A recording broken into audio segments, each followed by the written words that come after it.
അപ്പൊ അവിടുത്തെ മൗലവിക്ക് പറ്റിയ അമളി കേൾക്കണോ? കേൾക്ക്. മൗലവി മനസ്സിലാക്കിയത് എന്താണ്? ശാഖാപരമായ വിഷയങ്ങളിൽ ഇമാമിങ്ങൾക്കിടയിൽ, പണ്ഡിതന്മാർക്കിടയിൽ ചില ചില്ലറ ഭിന്നതകളുണ്ടാകും. അത് അല്ലാഹുവിന്റെ റസൂലിന്റെ കാലം മുതലേ ഉണ്ടെന്ന് ഇന്നലെ ഞാൻ പറഞ്ഞു.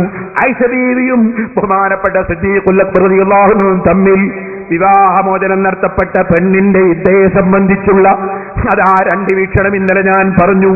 അതുപോലെ മുസ്ലിമീങ്ങൾ മനസ്സിലാക്കണം, എന്റെ സനദിൽ തന്നെ പെട്ട ആളാണ്, അങ്ങേയറ്റത്തുള്ള ആളാണ് ഇമാം ശാഫിഈ റളിയല്ലാഹു അൻഹു. ശാഫി ഇമാമിന്റെ സനദാണ് ഇമാം മാലിക് റളിയല്ലാഹു അൻഹു.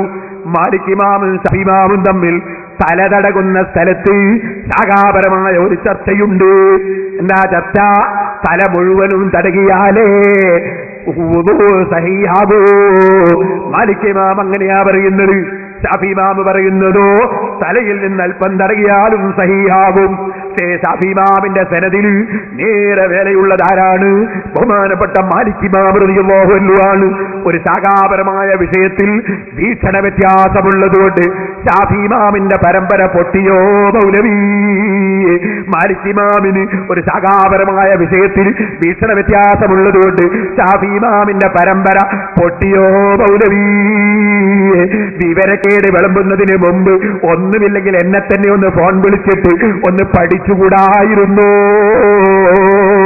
ചോദിക്കട്ടെ, ഖിലാഫല്ലി ശൈഖിനാ, ഖിലാഫല്ലി ശൈഖി മശായിഖിനാ ഫത്ഹുൽ മുഈനിലില്ലേ? അതുകൊണ്ട് സൈനുദ്ദീൻ മഖ്ദൂമിന്റെ പരമ്പര പൊട്ടിയോ മൗലവി?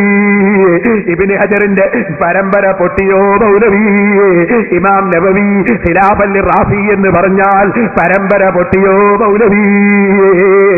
എന്താണ് പരമ്പര എന്ന് പഠിക്കാതെ എന്തെങ്കിലും വിവരക്കേട് പറയുന്നതിന് മുമ്പ് ഒരല്പമെങ്കിലും പഠിച്ചുകൂടായിരുന്നു?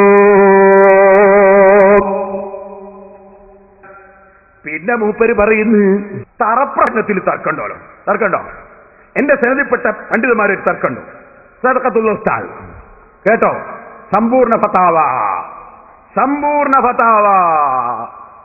132. ഇതിലൊന്ന് എടുത്താൽ 132 പേജ്. തറപ്രസംഗം എന്ന് പറഞ്ഞാൽ ജുമാന്റെ മുമ്പ് ഒരു പ്രസംഗം നടത്തുന്ന ഒരു ഏർപ്പാടുണ്ട് ചില സ്ഥലത്ത്.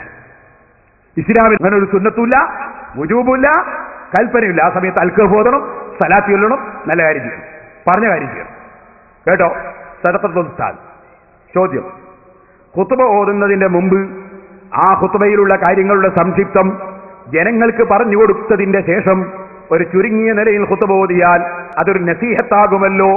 ഇല്ലാത്ത പക്ഷം ജനങ്ങൾ മേൽപോട്ട് നോക്കിയിരിക്കുക എന്നല്ലാതെ അവർക്ക് വല്ലതും മനസ്സിലാകുമോ? തറപ്രസംഗക്കാര ചോദ്യ. അതിന് സദഖത്തുൽ ഉസ്താദിന്റെ മറുപടി: ഉത്തരം, വെള്ളിയാഴ്ച ദിവസം ജുമഅന്റെ സമയമായത് മുതൽ ഖുത്ബ വരെയുള്ള സമയം ഒരു നസീഹത്തിനുള്ള സമയമല്ല. ജനങ്ങൾ മേൽപോട്ട് നോക്കലും കീഴ്പോട്ട് നോക്കലും ഇവിടെ പ്രശ്നമല്ല. ദീനിയായ വിഷയങ്ങൾ മതം നിർദ്ദേശിച്ച ക്രമത്തിലാണ് നിർവഹിക്കേണ്ടത്. യുക്തിക്ക് അതിനെ തിരുത്തുവാൻ അർഹതയില്ല. എന്റെ സനദിലുള്ള കാന്തപുരം ഉസ്താദ്, ഓക്കെ ഉസ്താദ്, ഞാൻ ഖുത്ബക്കുമുള്ള പ്രസംഗത്തിനെതിരെ പുസ്തകം എഴുതിയപ്പോ അവതാരിക എഴുതി തന്ന ആളാണ് ഓക്കെ ഉസ്താദ്. ആ ഓക്കെ ഉസ്താദാണ് സദഖത്തുൽ ഉസ്താദ്. എന്റെ സനദിൽ ആരാ മൗലവി? നിങ്ങളെ തറപ്രസംഗത്തിന് അനുകൂലിക്കുന്നത് മഹാനായ ഇ.കെ. ഉസ്താദ് അതിനെതിരല്ലേ? നമുക്കറിയാവുന്നതല്ലേ. മംഗലാപുരത്തിനടുത്തൊരു സ്ഥലത്ത്, അതേ തലപ്പാടി, ഒരാള് ജുമാന്റെ മുമ്പ് ഒരു പ്രസംഗം. ബഹുമാനപ്പെട്ട ഉള്ളാൾ തങ്ങൾ എന്നെ വിളിച്ചിട്ട് പറഞ്ഞു, നീ അവിടെ പോയിട്ട് പ്രസംഗിക്കണം. ഞാൻ പ്രസംഗിച്ചപ്പോ അവിടുത്തെ മൗലവി പറഞ്ഞു, വാദപ്രവാഹത്തിന് വരണം. തങ്ങൾ പറഞ്ഞു, നീ വാദപ്രവാഹത്തിന് പോകണം. ഞാൻ പറയും, തങ്ങൾ വെത്തന്ന എവിടെയും പോയി വാദപ്രവാഹത്തിന് ഒരു കിതാബ് എടുത്തു പോയി. മൗലവി വന്നില്ല. ഒരു തങ്ങൾ മൗലവിയാ, വന്നില്ല. എന്നിട്ടോ ഞാനിങ്ങനെ അവിടുത്തെ കിതാബൊക്കെ വായിച്ചു, ഒക്കെ വിവരിച്ചു വന്നു. ഈ കച്ചികളെ തീർന്നറിയോ? ഇ.കെ. ഉസ്താദിന്റെ അടുത്ത് പോവാന്ന്. ഇ.കെ. ഉസ്താദിന്റെ അടുത്ത് പോയി. കെസ്റ്റാന്റെ ഒരു ചങ്ങാതി എന്ത് ചെയ്തു അറിയോ? ഇ.കെ. ഉസ്താദിനോട് പറഞ്ഞ്, ആ പേരോട് വന്നിട്ട് ഞങ്ങൾ നാട്ടിൽ പ്രശ്നം ഉണ്ടാക്കില്ല. ഇ.കെ. പേരോടൊന്നും ഇവിടെ പറയണ്ട, എന്താ വന്നതെന്ന് പറയാന്ന്. പേരോടൊന്നും ഇവിടെ പറയണ്ട, എന്താ വന്നതെന്ന് പറഞ്ഞു.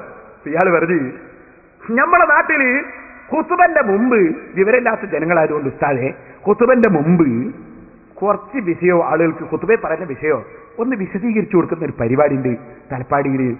അത് കറാഹത്താണ് എന്ന് പറഞ്ഞിട്ട് പേരോട് പ്രസംഗിച്ചു. ഞങ്ങളത് എഴുതാൻ പേരോടൊക്കെ ചെറിയ കുട്ടികളാണോ അയാൾക്കൊക്കെ അത്ര മാത്രമേ അതിനെ സംബന്ധിച്ച് പറയാൻ പറ്റുള്ളൂ. അത് ഹറാമാണ് എന്ന് പറയോ ദലീക്ക്? ഓ മുസ്ലിമീങ്ങളെ, തലപ്പാടിയിൽ പോയി നിങ്ങൾ അന്വേഷിക്കൂ. അവരൊക്കെ ഞങ്ങളെ നേതാക്കളാണ്. മൗലവി എത്ര ശ്രമിച്ചു മഹാനായ കിയന ഉസ്താദിനെതിരെ, സദഖത്തുൽ ഉസ്താദിനെതിരെ, ഈക ഉസ്താദിനെതിരെ, കന്യത്ത് ഉസ്താദിനെതിരെ പേരോട് വല്ലതും പറഞ്ഞതായി ഒരു ക്ലിപ്പ് കിട്ടാൻ, ഒരു കേസറ്റ് കിട്ടാൻ, ഒരു പുസ്തകം കിട്ടാൻ എത്രയായി കൊല്ലങ്ങളായില്ലേ മൗലവി ശ്രമിക്കുന്നു.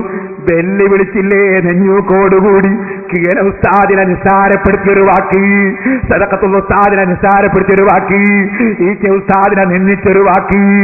ഞാൻ പറഞ്ഞത് എന്റേത് കാണിച്ചു തരാമോ? എന്നെ കൊണ്ട് ഫിത്ന പറയുന്ന ഫിത്നക്കാര് പറഞ്ഞതല്ലേ നിങ്ങളെടുത്ത് ഉദ്ധരിച്ചത്? ഞാൻ പറഞ്ഞത് കാണിച്ചു തരാമോ? 1000 കുതിരശക്തിയോട് ഇപ്പോഴും വെല്ലുവിളി നാദാപുരത്ത് വിളങ്ങുന്നു. മൗലവി ധൈര്യമുണ്ടെങ്കിൽ വാ, ധൈര്യമുണ്ടെങ്കിൽ കാണിക്കൂ. കള്ളം പറഞ്ഞാ പോരാ.